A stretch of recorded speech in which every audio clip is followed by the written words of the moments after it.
Right now, all signs point to ISIS. Both U.S. and Turkish officials are saying that the extremist militant group carried out the attack. There's been no claim of responsibility, though, yet, but it's likely not a Kurdish militant group like in past attacks. People are furious right now. It's a really somber state here in Turkey right now, and people are wondering, are things just going to get worse?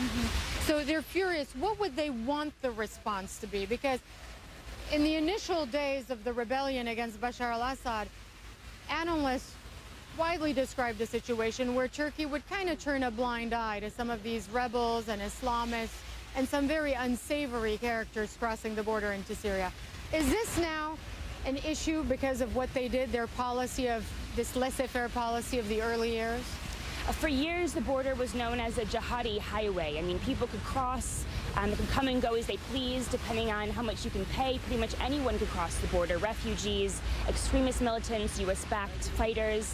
And for years this happened. And now what we're seeing is that there are these attacks where ISIS is sort of rebelling because they're furious, they can't cross the border. There are cells across the city in Istanbul where ISIS fighters live in homes. And there have been raids over the past few months by Turkish officials. And there's only so much you can do if you have sleeper cells, essentially waiting for the right moment to strike. Let's talk a little bit about some of the more heartwarming stories. It's so often in these tragedies, you have individual stories of heroism and random acts of kindness. You reported on some of those. Tell us about them. I spoke with everyday Turks yesterday who came out and offered support to both those wounded and stranded in the airport after their flights were canceled and they had nowhere to go. Yeah. I talked to one woman who said that humanity wasn't lost because she had seen 400 people line up to donate blood.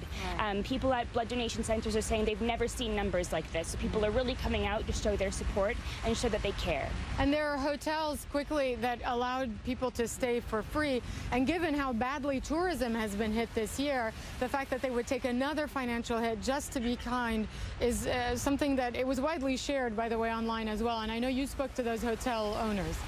I spoke with one hotel owner, the Hotel Begonia, and he said that hotels on his block have been shutting down because they haven't been able to find enough people to fill them. But he actually came forward and offered 16 people places to sleep that night for completely free to show that he cared.